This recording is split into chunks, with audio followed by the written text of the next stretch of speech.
everybody. Good time, Matt. Yeah. Sorry we're a minute late. We've had a morning. We had a goat emergency. We had all sorts of stuff going on. So I was trying to shove my face with food right before this. Trying to get all set up and everything. But luckily we had leftover stir fry from the other night from the garden, and it was so good. Yeah, so put I was kohlrabi in it. It's so good. Yeah, I was scarfing it down. If you've never grown kohlrabi, you got to check it out. We really didn't. I don't think I'd ever heard of kohlrabi, honestly, until we started gardening. Yeah. Oh, I never had. Yeah. And it's basically it's kind of like broccoli. It tastes very much like broccoli. That's how I described it to the kids because they didn't know what it was too. And I was like, well, it's very similar to broccoli, so it tastes very similar. Yeah, we just stir fried it and some rice and stuff. We got one of those big like hibachi grills. I've been loving that thing. So it was really good. Yeah. So welcome to Friday, everybody. We're going to be hanging out for the next hour or so, answering your questions about growing food. We're also going to talk about some app updates from the week. And we have a special guest also that's joining us today. We do. Let's introduce Patrick. Woo! Hi, Patrick. Hey, guys. What's going on? Us talk about Patrick before. He is one of our developers who is awesome. And he is actually growing food for the first time this year, too. Yep. So he's going to be joining the live stream to, one of the things that some feedback we've got about our live streams is sometimes some of the answers we give someone that's new to gardening is like, well, I don't really understand what your answer meant. So Patrick is going to help us out by if there's something that maybe like, if you're a beginner out there, Patrick's going to be the voice of y'all out there because he's just starting growing food for the first time too. And he might have some unique opinions too, since this is your first year. It's Patrick. He does. So shout out to Patrick. Patrick is also the one that has been building the custom plants feature. So this has been by far the most requested feature that we have had. Patrick has been hard at work building it, and we are very close to having it done. We've been working through all the bugs.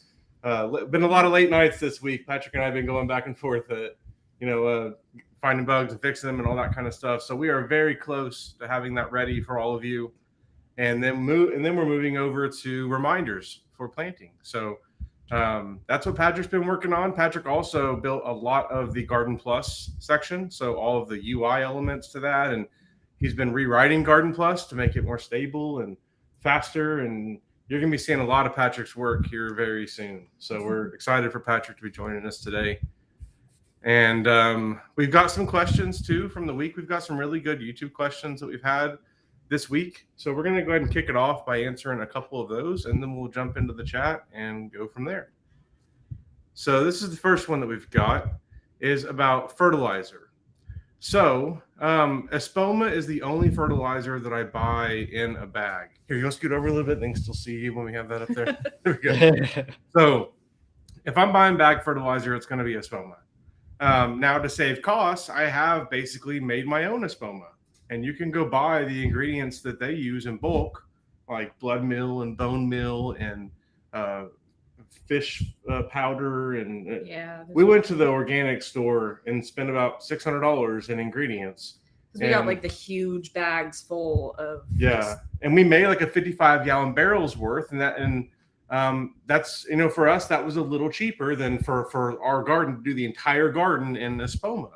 But for like tomatoes and things like that, we pretty much are using that Espoma blend because it is formulated for tomatoes, and mine is going to have too much nitrogen for tomatoes to give all year long. So there are cases where I'm using the Espoma exclusively, but if you do need to cut some costs and save some money, you can basically build what they're doing. I'll warn you, it's a nasty process. And I smelled so bad for like a day after that. No, it took like 4 showers to get it off of me.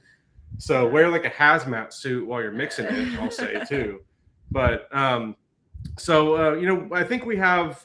But Espoma has a lot of different ones also that are geared towards like what specific plants you're growing. So like we have the tomato fertilizer that we use like for the tomatoes, and then Espoma also has like a berry one for like specific like berry plants and things like that. Like then they also have an all-purpose one for the other ones. So it really just depends what you're growing, what we use. Yeah, and if you only have like 4 raised beds, don't try and make your own fertilizer. You're gonna, it's a roadblock, and it's not gonna be as cost effective. If you're just starting on a small scale, just buy the Espoma and use that, and you got the right stuff.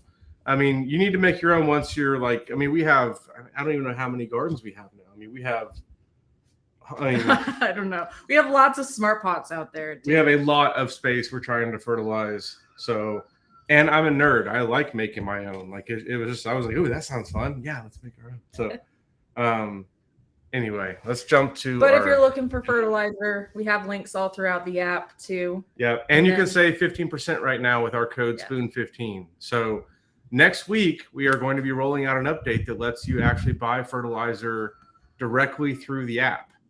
So, and all other products will be available for purchase right through the app. You don't have to leave the app. You can build your cart right there in the app. We've been geeking out on building that. That's been kind of cool, being able to build like a checkout process and try to make it as efficient as possible. And I know how I hate having to like type my name all the time, so it's gonna like autocomplete, that kind of stuff. Patrick, shout out, did a lot of that work to make the autocomplete stuff work. So that's gonna be rolling out next week too. So, and then a big part of what we're building with Garden Plus is going to be things like reminders telling you when to fertilize for which plant and which fertilizer to use and all that kind of stuff. And we have a lot of really cool stuff coming, so I'm excited if you don't see that. All right, let's jump to our next question here. I gotta, like, my eyes aren't good. I gotta read it. Okay, so this was the one about blossom end rot. Okay, this is a very common question that comes up. So let's talk about blossom end rot. Let's back up and kind of explain what's going on here and what it is. So a common problem with tomatoes is you will have at the very end of the tomato a rotten spot that develops. Like it looks dark and it's mushy and it's gross. And once you see that, that tomato is done. It's not going to recover. Pull it off. It's done. The cause of it is a lack of calcium. That lack of calcium can be happening from one of two ways. Either there is a lack of calcium, there's not enough calcium in the soil, or you're watering too much, or it's rained so much that the plant isn't able to absorb calcium because there's too much water flushing it out. Okay? So you've got to determine which of those things is happening. If you built like the Mel's mix that we recommend, the square foot gardening raised bed mix, and you have plenty of compost, you have plenty of calcium. And this isn't the issue. The issue is too much watering. If you're growing in the ground and you have really sandy soil, maybe you do have a lack of calcium. You can get a soil test at your local county extension office. It's probably like $15. Last time we got one, it was $15. You took like a a scoopful of soil in. They did a test on it. They told you what it had, what it didn't have, had recommendations for organic treatments of what you give and all that kind of stuff. So if you're growing in the ground or in raised beds that have soil that came from in the ground, I recommend doing that. If you use the Mel's mix from Square Foot Gardening that we talk about, then you don't need to do that because the compost has all that stuff that you need. So with blossom end rot, you've got to determine, is it lack of calcium or is it too much water? Let's talk about watering for a minute with our tomatoes. There's some people that say they give their tomatoes 20 minutes of water every morning, and that works great for them. There's other people that grow more the way we do, where we water our tomatoes once they're thirsty. So once they're dry, about 3 inches down is when we water them really heavily. And right now that's about every 2 days here in the summer here in Oklahoma. But it really depends on where you are and humidity and wind and all sorts of factors that go into that. So, I really recommend, just the simplest way I found is to water them very deep until it is flooded. I mean, we flood our garden basically. And then we don't water again until I can stick my finger in the soil and it's dry about 2 or 3 inches down. I've gotten to the point I don't even really have to do the test anymore, because if I look at my basil, it'll tell me if it's too dry. And our basil is planted right next to tomatoes, and it'll start looking real wilty. It'll be the first one that starts wilting. So if I see that wilting, then I know, okay, it's ready to water there. So that's kind of one of the useful things about basil being next to tomatoes too. In addition to just the benefits you get out of it, is just the utility of, hey, it tells me when to water. So, and you'll have other plants in the garden. Carrie's flowers are a good indicator too. When they start looking bad, that's when I know that soil around there is going to need some help. So, but that's my flowers are super beneficial. They are. You're right. We have them. I always fuss when we're doing it because I'm like, we need to be planting food, because it's always like March and April when we're doing the flower stuff, and I'm like trying to plan out all of our food for the year, but I'm always really happy that they're there. So yeah, I'll just add that we had we only have 2 raised beds, and we were using the same mix that you kind of recommended. It's an equivalent of the Mel's mix, and we've been really surprised at how easily everything's been going. That's great. Yeah, we were kind of joking, like, this isn't hard, and maybe we're just lucky, but we were really amazed at how easy it was to get everything started. A lot of the stuff we actually started from seeds. We didn't transplant a lot of it, and now it's amazing. We go out there and it's just plentiful. Everything's looking great. What kind of stuff are you growing, Patrick? A lot of greens. So so our vegetable garden is primarily guinea pig food. If I'm being honest. So my wife got 2 guinea pigs for my son, and we try to give them as healthy of a diet as we do everybody else in the house. And so they get a lot of greens. So we have different kinds of lettuce. We have cabbage, arugula. We have wheatgrass. We have carrots. The pigs eat the carrot tops. They like the carrots themselves, but the carrot tops they really like. And then we're doing pumpkins, which has been an adventure. So we have a little bed for my son, and he got to pick whatever he wanted to put in there. And he got pumpkins, and we were taken aback with how expansive pumpkins get, man. They spread, and we got huge vines laying across the yard, and we're starting to finally see the little bulbs that are starting, and it's like, this is going to be, that's quite a bit more than we bargained for. So we're excited to see what happens to those pumpkins, but they're kind of taking over everything as well. So have you seen any bugs on the pumpkins yet? Been keeping an eye out for Not that? yet. No. So far, we've been really lucky with bugs. I haven't seen any. Now, I've seen the effects of them, like what I assume is the effects of the bugs, like chewing holes in the leaves and stuff like that. But very, very little, very little. The biggest thing you can be looking for in those pumpkin leaves is on the underside of them. Look for squash bug eggs. Okay.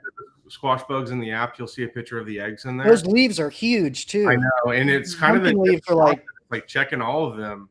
Yeah. But that's the key to control, because that plant's definitely at the stage where the squash bugs are looking for it. Now, our first year growing squash, we didn't have squash bugs because squash bugs didn't know we were there. But by year 2, they did, and it was a nightmare. So keep an eye out for that. I'd hate for y'all to lose that pumpkin at the last minute because of squash bugs. Another thing you need to keep an eye out for in that pumpkin is the squash vine borer. Yeah. So what it does, it's this moth that flies around that looks kind of like a wasp. Yeah. And it goes to the base of the squash plant, so the pumpkin. It'll lay its eggs down in the soil, and then they kind of tunnel down in. I think it actually pierces into the plant, lays them into the plant actually, and then they eat the plant from the inside out. So what you need to watch for on that is at the base of the pumpkin, just watch for any kind of weakness there where it goes into the soil. Okay. Just make sure that all looks like solid and there's nothing like messing with it. If you start to see like weakness and stuff, and what happens is like the little worm that's in there, as it's pooping, basically, like it shovels that out the hole. So you got to look for evidence of that. And if you see that, then you can undergo a fun thing that's called surgery on squash plants, where you literally cut the plant open, get the worm out, and then you wrap it together with tape and stuff. Like we've done. Let it heal. Yeah, if you catch it early enough, it'll work. So I would hate for your son to be disappointed with that pumpkin.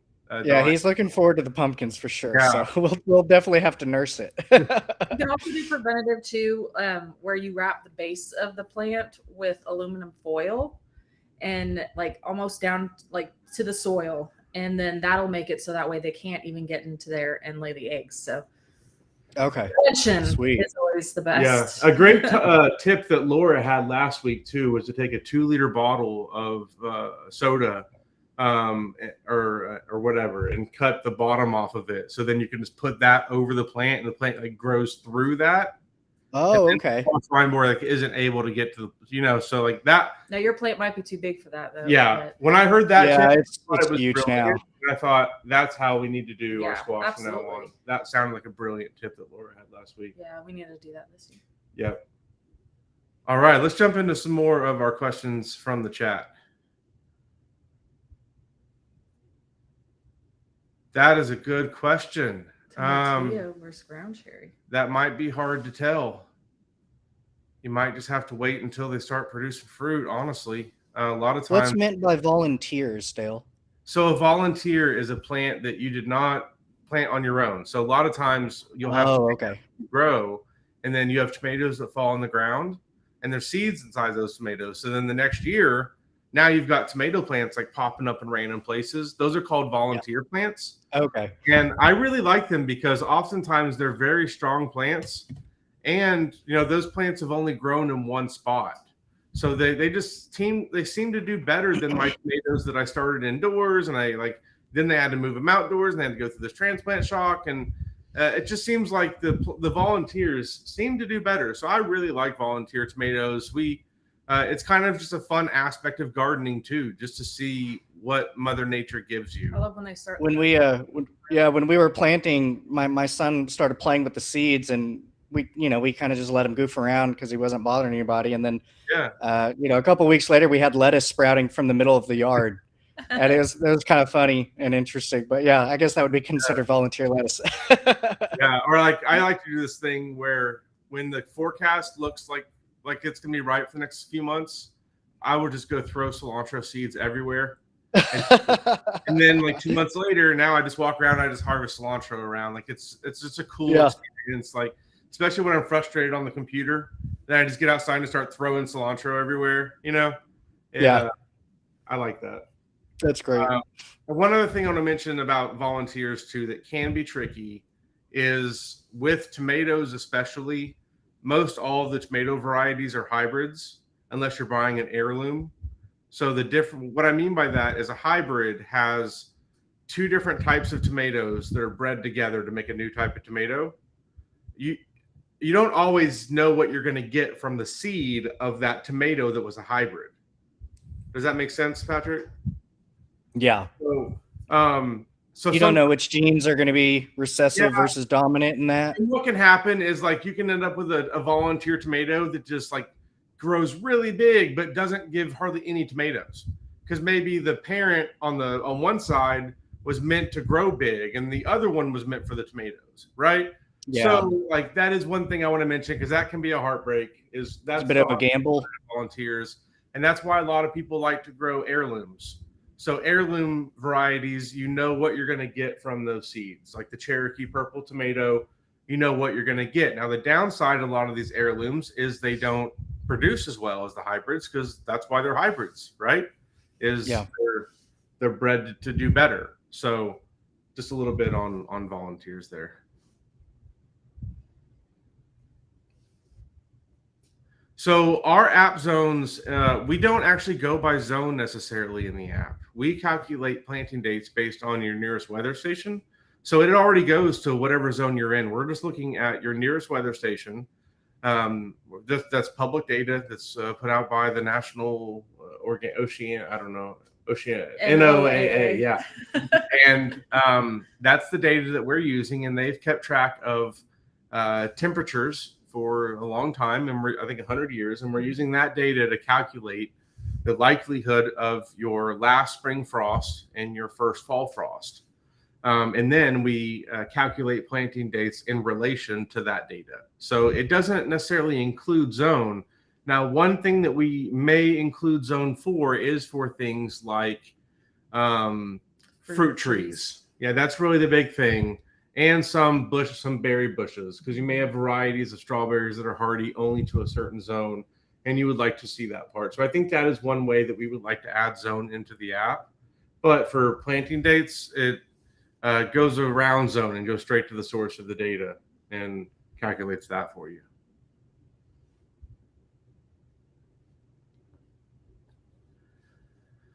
Powdery mildew is a tough one. So powdery mildew is a fungus that is usually caused by a lot of rain, causes fungus buildup. And you'll see these this white type substance. We need to have a picture we can pull up.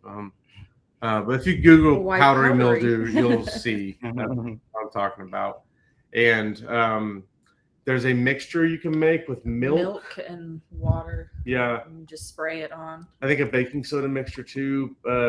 We need to put out an article. We've done the milk before. Yeah. That's all we've needed to do. The milk mixture. Mm-hmm. It's been a couple years though. We need to do a blog post on powdery mildew and a video on it. So we'll do that next time. Usually what we do in our garden is whenever we have a problem or see something, that's when we make content on it. And we haven't had powdery mildew since we moved over here. Yeah, that's what I said. It's been a couple years since we've seen powdery mildew here. But before we did a milk spray was how we handled it. Yeah, so we'll make a blog post about that and get that out in a video about it. Thanks, Martha.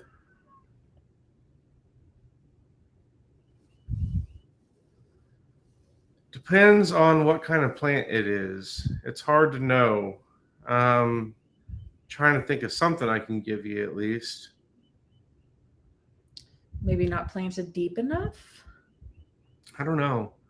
Maybe Andrew be watching for another post from Bowtie and see if they can give a little more detail, and then I can answer the question. Hey, Nina.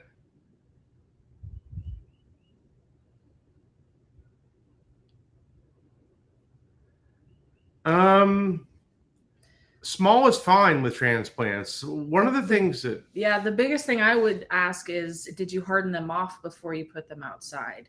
Because that could be 100% your issue, is just making sure that you go through the process of hardening them off. So what that means is whenever you first start your plants, they are, they're used to the inside, no wind, no extreme heat, no nothing. You're even watering from the bottom usually. So you need to gradually, over usually about a week process, get them used to the outside before you put them out there. So that way they don't go through shock. So that's what I would make sure that you did. I was going to ask, I know you guys mentioned that last week, hardening off certain plants, and I had no idea what that meant. So I meant to ask that. Yeah. Well, good. One thing I want to say too is a lot of times when people go to the nursery to buy a jalapeno plant, they think getting the bigger one is the best thing to do. And that's usually not the case, because the bigger one has been in that pot longer and those roots are more established, and they're going to have an even harder time getting transplanted. So oftentimes I'm looking for the smallest plant I'm looking for the greenest plant that looks, a lot of times too, you'll have like 3 peppers inside that one little container at the nursery. I'm looking for one that maybe only had 1 or 2, because they didn't have to compete with another one. I'm snipping them anyway. So those are the conditions I'm looking for when I'm looking for a plant from the nursery. Or I'm looking for how green it is, how just healthy it looks. You'll develop an eye for that. And I'm looking for one that's smaller. And like sometimes I'll take it out of the cup a little bit and look at the roots and see if the roots have hit the side, if they're starting to wrap, how thick the roots are once they are starting to wrap. That's part of an indicator too of how ingrained it is in that pot. So just a little tip there on plants and buying them from nurseries and things like that.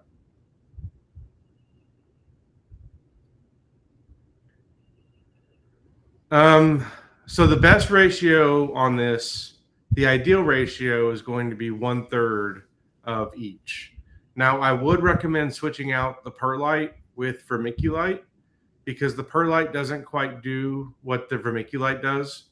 The vermiculite actually absorbs water and releases it. The perlite doesn't actually have that property. It just fills space in the soil and just creates pockets for air to go through. So it's useful, but not as useful as vermiculite. But vermiculite's hard to find right now, and it's twice the cost. So I understand. But honestly, I wouldn't even probably do the perlite. I think what I would do instead is add more compost, and maybe throw in a little peat moss too. I like to do a mix of peat moss and coconut coir, and compost, and then vermiculite. Like I'm always kind of experimenting with different mixes to see which ones I like better. But the ideal one is that 1/3 of each. And if you're only starting with like a couple 4x4 beds, it's worth it to spend the money on that. If you're trying to do 20 4x8 beds, now you got to figure something out. Because it's going to be a lot. It's going to be expensive to buy that much vermiculite. We got really lucky once that we had a hookup from a source from somebody who they worked at a place that had a bunch of vermiculite, and then they were selling them for $10 a bag. And I bought all I could at that time. And that was the only way we were able to fill a lot of our beds with vermiculite, because now it's up to $50 a bag, probably. It's really skyrocketed. It used to be 30, and now it's 50. So But it does last, what, 10 7 years? years? 7 years? It lasts a while, at least. Yeah, but so it's an investment. And compost is really you can make compost yourself. And if like where we are, like I could take some of the soil that I have in the ground around here, some of the topsoil, use that to mix with compost, add some coconut coir. I could have a pretty good soil mix. The problem I would have is it wouldn't handle floods as well, and it wouldn't handle drought as well, because that's what the vermiculite helps with.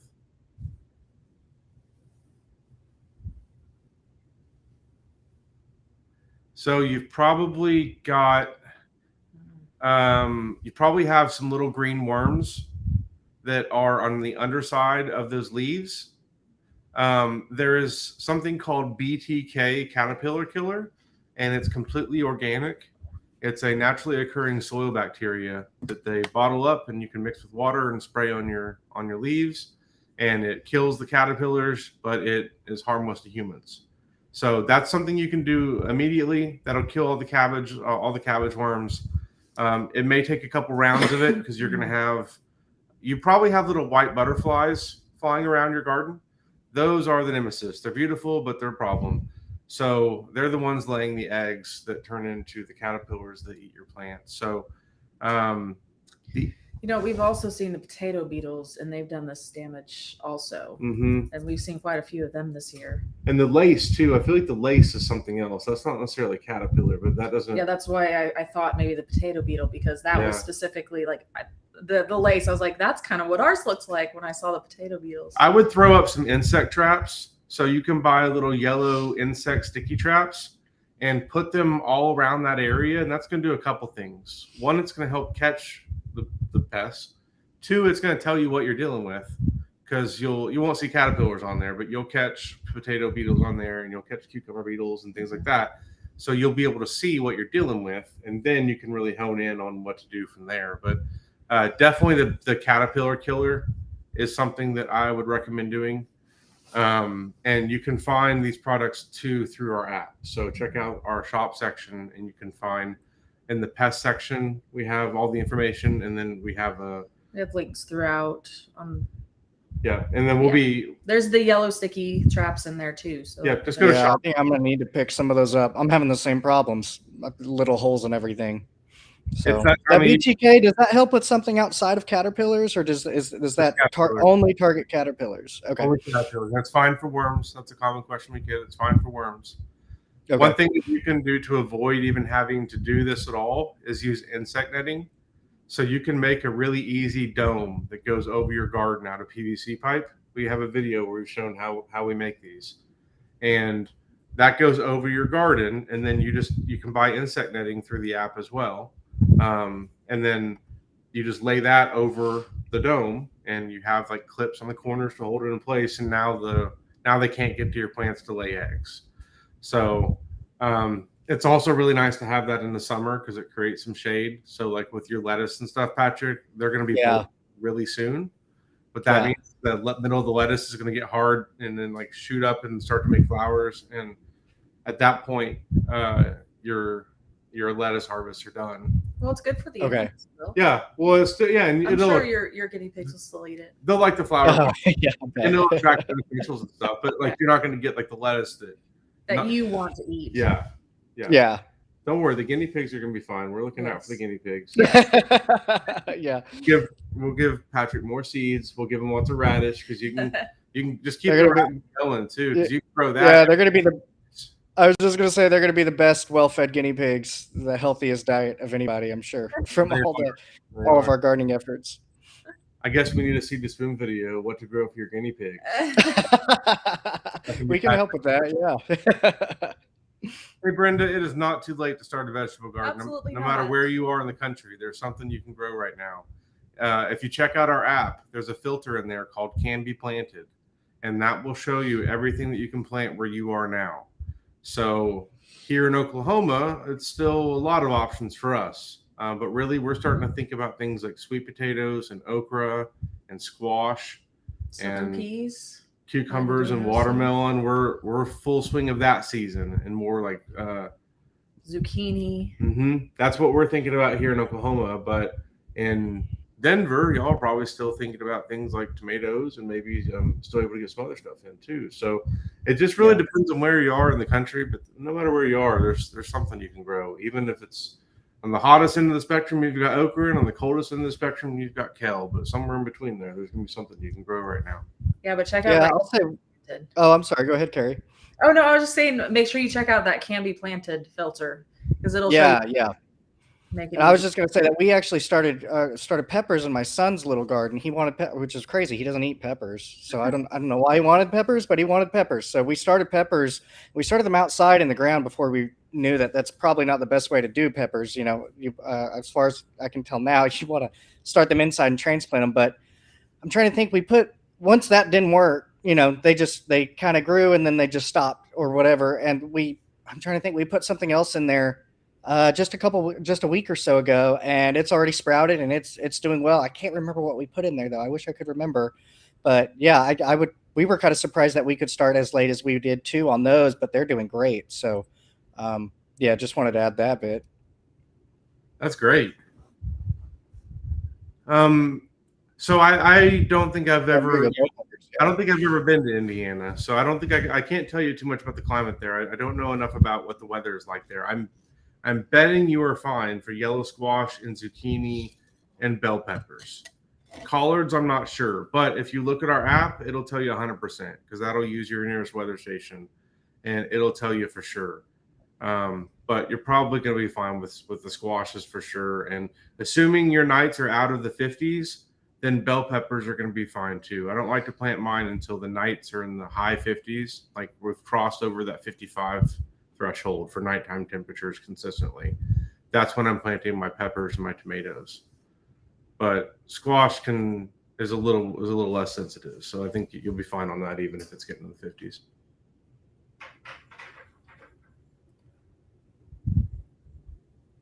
Okay, so over fertilize so I've never really used granular fertilizer. I can say if you use organic fertilizer, it's pretty much impossible to over fertilize. But with granular, you can certainly get in trouble. I don't know enough about if mixture. See, this is one of the things that I think gets really confusing for some people with gardening is the whole like 10-10-10 and like and all that side of it. I think that's what is that referring to, Dale? That 10-10-10. So that's talking about. So there's three main nutrients that plants need. There's nitrogen, phosphorus, and potassium. So those three numbers correlate to those three things. So a fertilizer that is 10-10-10 is going to be like 10% nitrogen, 10% like So then you can find different ratios. So you can find one maybe that's lower in nitrogen, and that's probably what someone suggested to them for peppers is that. If they give them too much nitrogen, then peppers sometimes will be like tomatoes, where they'll produce a lot of plants but not enough fruit, because the too much nitrogen signals to the plant not to produce fruit yet. I think you're going to be fine though if you just back down on it and just start switching over to compost for your peppers or the Espoma fertilizer that we use in our videos and we talk about. For the peppers, we use the Espoma tomato fertilizer for those too. That's one of the great things about Espoma and really any organic fertilizer is you really can't overdo it. Even if you give it too much, it's not going to create enough of a problem because you're giving it to it in the dose that nature is used to. It's not a formulated mix of things that are high dosage and all this type of thing, right? So I guess it's kind of like baby aspirin versus extra strength aspirin. Like, it's just, that's the way to almost look at it. I don't know. I don't know if that's a good analogy, but that's one of the reasons why we go with compost and organic fertilizer. So you don't have to, think about, well, for this plant, I need that. And then if for the plants that do need the specific fertilizer, you can just rely on the Espoma for the tomato, because tomato, you do want to back off on nitrogen. Yeah. Whereas everything else, we're just giving the basic fertilizer to. And all the fertilizer information that we're talking about is in the app as well. So for each plant, we have fertilizing details in there. And you know what? We're giving away fertilizer this month. We sure are. I almost forgot about that. Yeah, for this whole month of May, we have a contest going for a free, it's the Espoma tomato fertilizer, the one that we've been talking about a lot, because that's the one I've been using the most right now anyway. So we're giving away that one, and I'm going to be announcing the winner on the 1st of the month, next month. And all you need to do is make sure you're subscribed to our channel and comment on any of our videos we posted this month. Yeah, I want to make sure I plug that. So, and in case anybody didn't know, make sure you do. I don't know if different varieties of basil. So one of the main companion plants for tomatoes is basil. They grow really well next to each other. And there's a lot of studies that have been done that show the impact, but what I don't know is if specific varieties are shown to be better than the other. I wouldn't imagine, but I don't know. I think so. We've grown the holy basil as well. I love that plant. I definitely recommend growing it. What we like to do with our tomatoes is I just surround them with all types of basil because I like to collect herbs. That's one thing I like to do. Well, then you have to have my favorites out there too, and then your favorites. And yeah. My favorites are I want one of each. Yes. I want to have a collection. And then I get like 10 of my favorites. So yeah, and we only eat maybe 3 of them, but I just like having all of them because I'm a collector. Let's be honest. That's what we do. Yeah. Yeah, it helps until they figure it out. You got to oftentimes, like a lot of things to scare birds away, is you've got to move them around and do stuff like that. But all that type of stuff helps. We've done the like plastic owls with the wiggly heads before too. But again, you do have to move them around. Motion activated sprinkler. Mm-hmm. Dogs. My dogs help keep the birds off our stuff. But then you got the whole like children's story situation where now you got the dog going after the plant. Now you got to get something for the dog, and then we do have that. We tried peppers last year, and we got very excited when we had the little bulbs started to grow, and then they would reach a certain size and they just disappear, and we couldn't figure out why. And turns out our smallest, it's like half Chihuahua, half Dachshund dog, kept eating all of our peppers right before they got ripe and right before they got to where we could harvest them. And we eventually just let him have that plant. But so that's how we've kind of handled that. Is these are your plants. You can eat off of them as you want. Please leave these alone. And so far it seems to work out pretty well. He's stayed away from everything else. Remember when we had the dog that ate our kids' school cabbage plant? Yes, it literally was the dog ate her homework. Yes, because it was the school cabbage that like the 3rd grade cabbage program that they do, where they give all the kids a cabbage and who can grow the biggest one. And we had been growing. This was us, like, so we were like it had to be big, and we were like spending a lot of time on it. And then the next day it's just like gone, completely gone. The dog had eaten. Oh man. Yeah. We had to start a new one from seed for her. Yeah, I think because we put fish fertilizer and all that on it, so it was like eat here is basically what we told the dog. Yeah. So another tip is fish fertilize the whole garden, not just the plant you love or your dog. You're like signaling. We ended up building dogs. a fence to keep that dog out. Yeah, that was an ordeal. Yeah. I love Colorado. We got to go back sometime. Yeah. Snowstorm.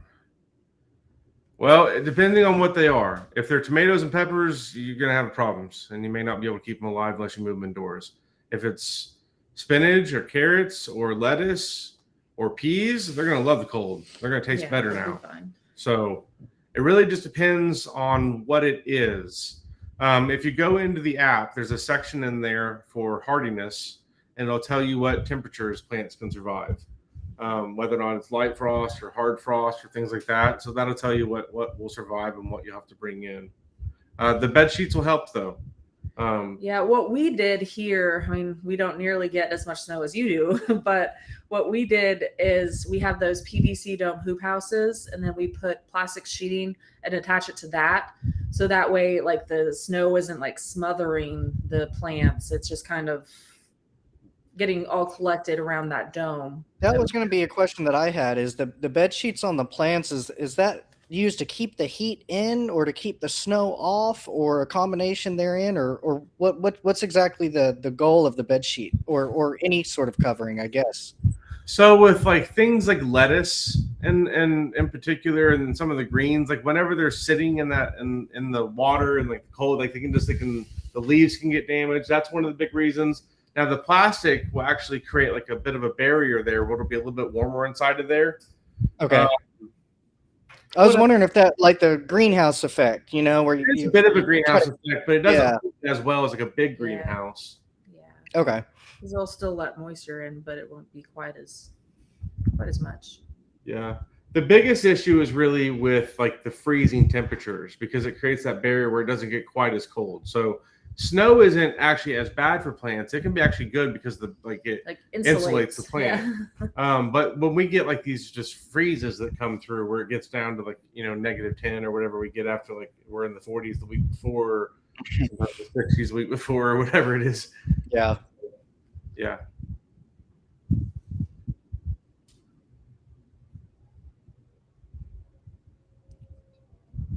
Type of weather.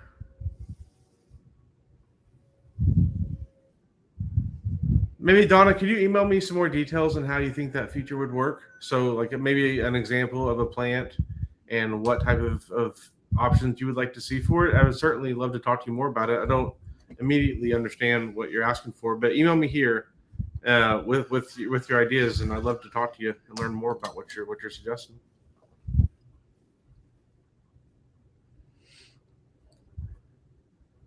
Potato companions. Do you know off the top of your head, or do we got to pull the app up? Oh, we gotta pull the app up for that. I haven't made a video for potato companions yet.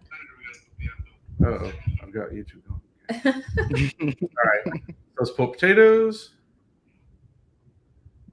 So in our app, if you go to potatoes, and then you go to the it's mirrored.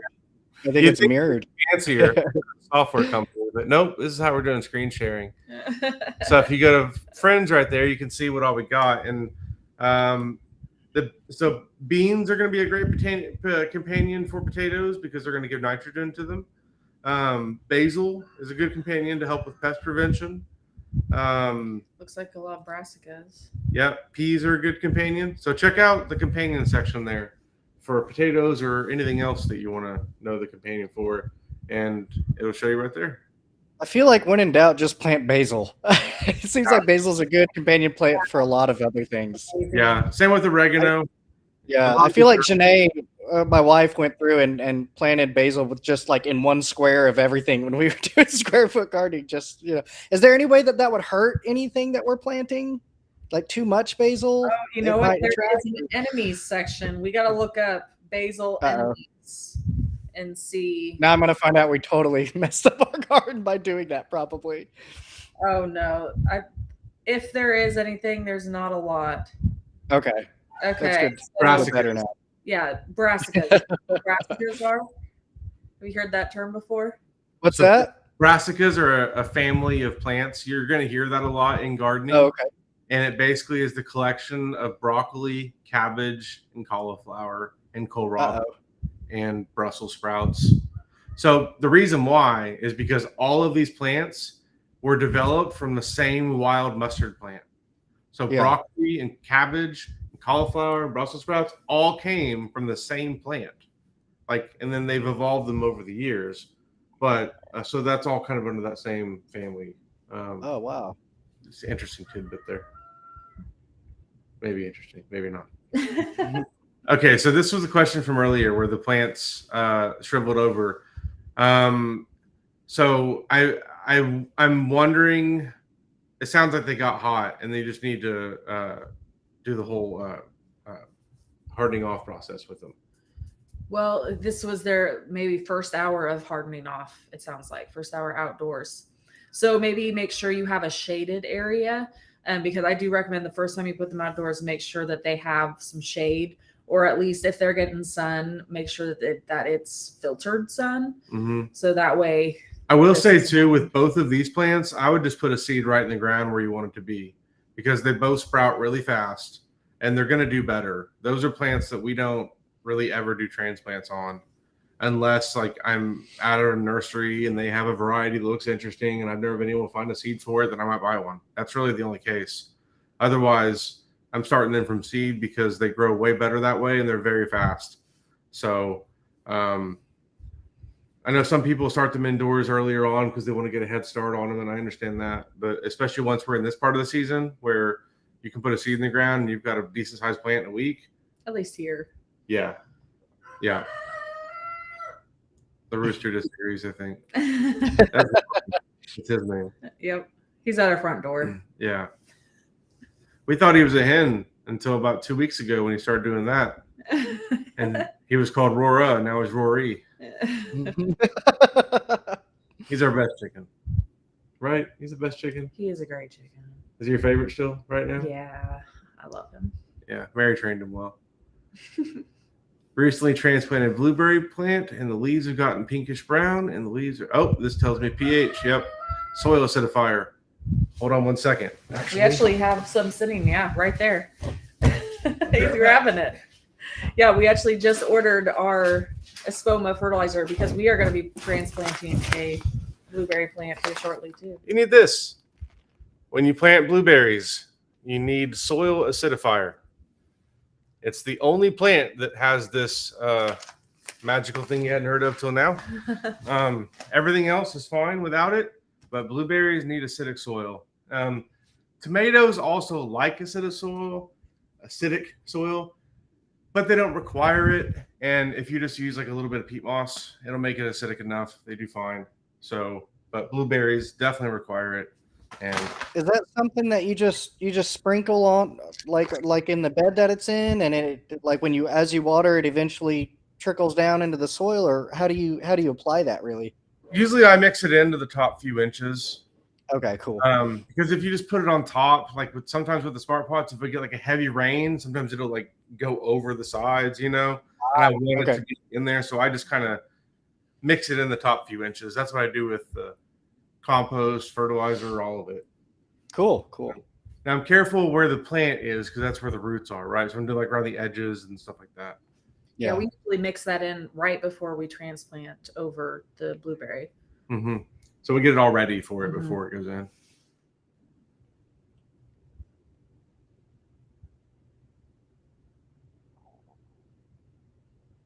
Oh, some people say you should, but I never do. I mean, it's trying to give me tomatoes. I'm not going to tell it no. So, I mean, I think like definitely the argument could be made that by pinching the blooms off, the plant will put more energy into developing roots and all this kind of stuff. But I'm more of a maverick when it comes to gardening. I like to. Plus, we have a lot of tomato plants. And we got such a short season that if it's trying to, I mean, what I mean by that is it's not long before it's too hot for tomatoes here. And once it gets above 95-ish, it's not going to make any more tomatoes until it drops back down again. All the little flowers are just going to drop off. You can do things to help, like give them shade and keep them watered in the morning. And then just, there's a lot of things you can do to help, but it's a struggle. So I'm going to take all the things I can. I was going to say, we tried tomatoes last year, and man, that was a disaster. That was hard.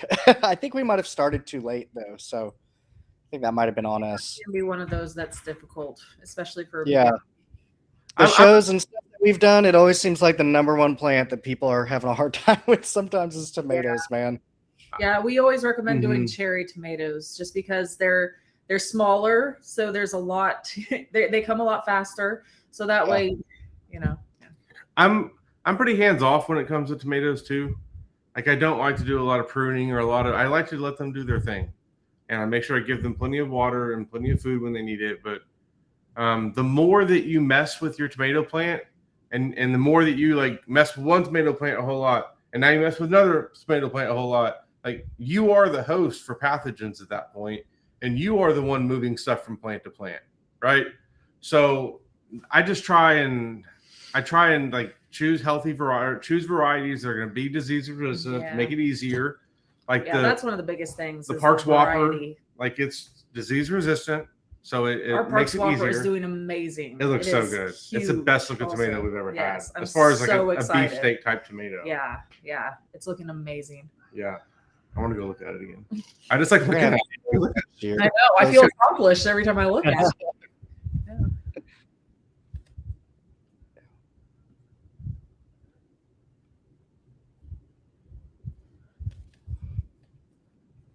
It's possible you have something in the soil.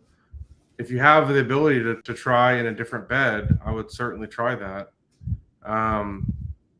We had an issue in the past as well with some compost that we were using was tainted with herbicide because it was made with horse manure from fields that horses were grazing on that was sprayed with herbicide. So there's a lot of things like that. So if you had several, I mean, those are all different families. That's different types of plants at least. Yeah, I was gonna say if it was just like cucumber, I would say maybe a cucumber beetle brought a virus, but yeah, I would try. We highly recommend the smart plots for this reason too, as you're not so dependent on one batch of soil, or one place in your garden. You can just move it to a new place or make a new soil mix or whatever you need to do for that front. Mm-hmm.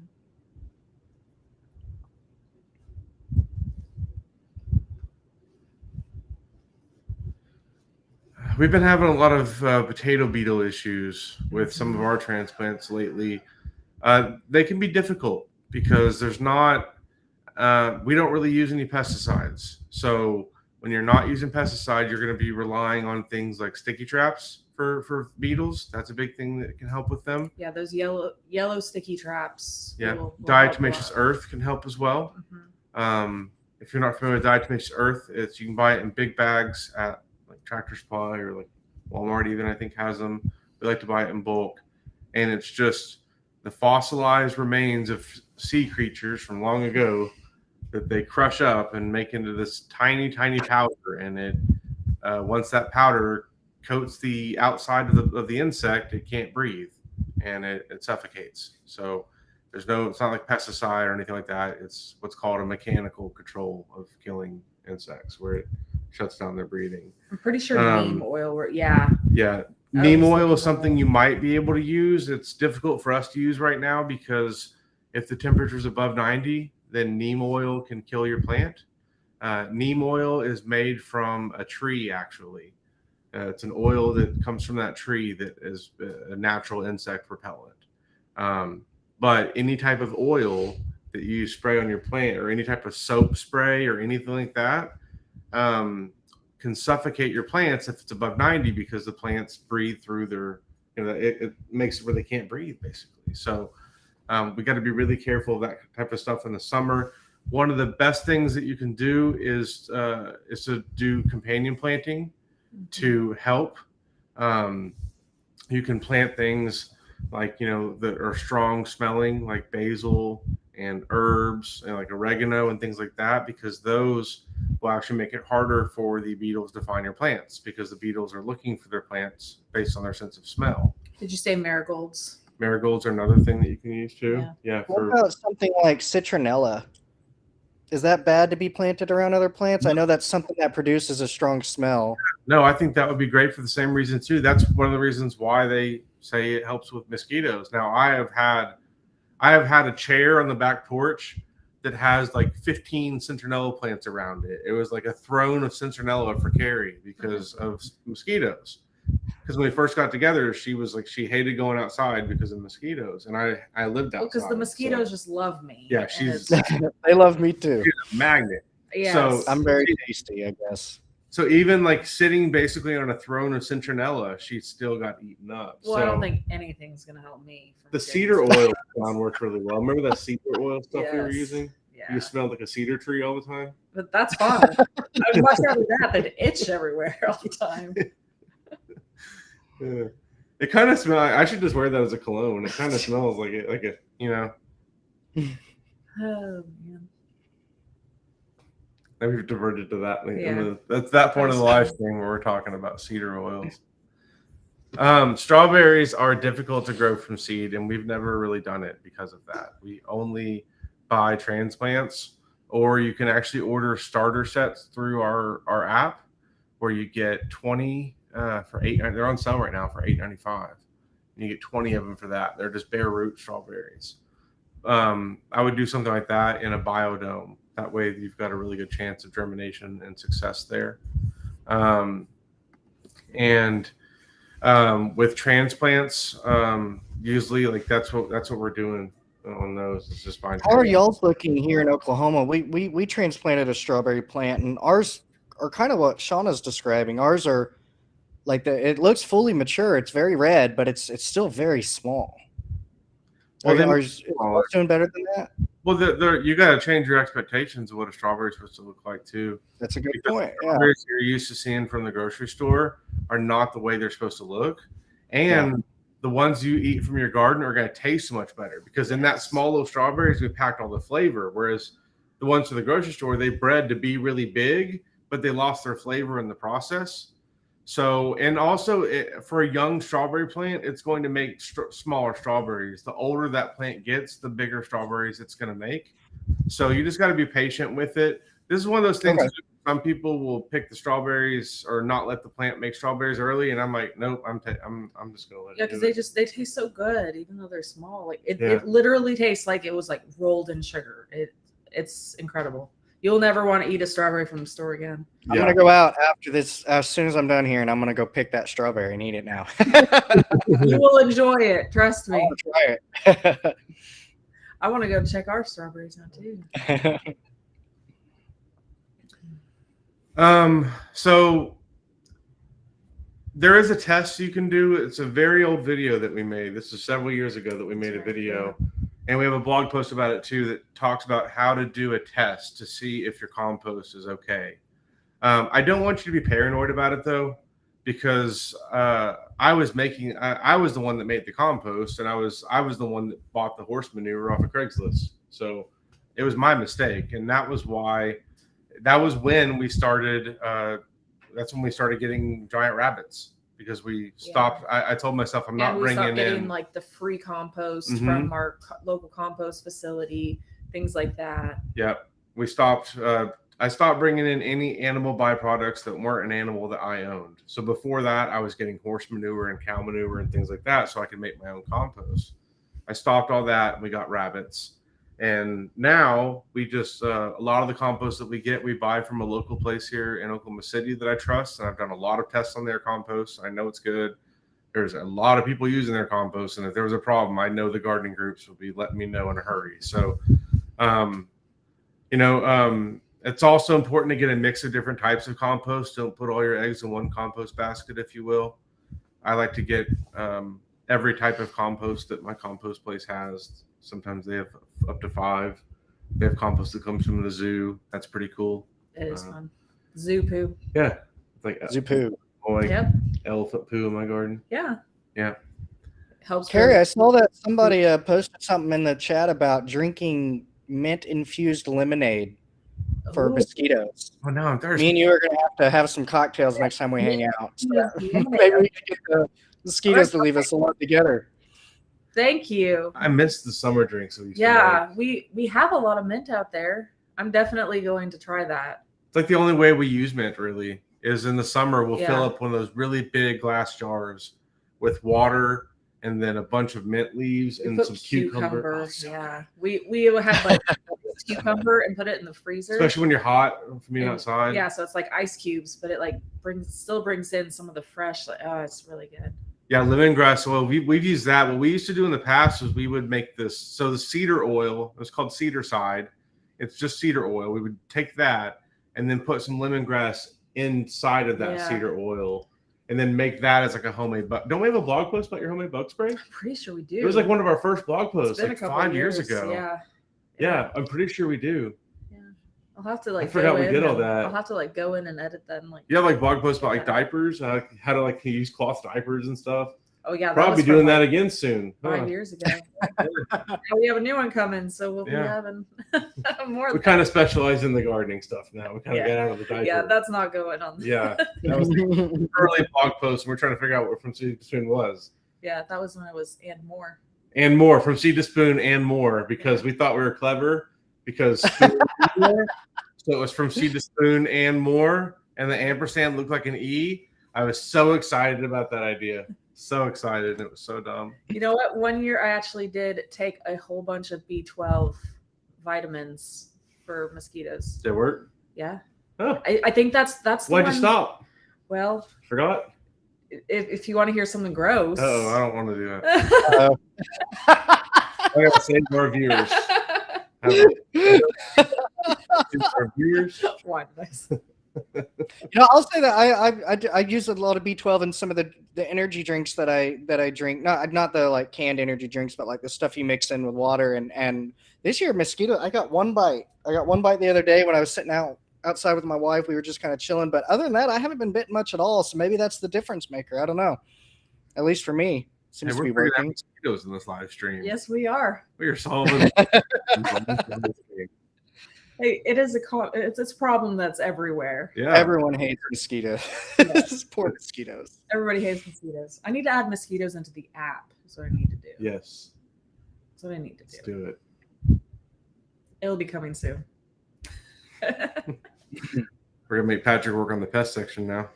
There we go.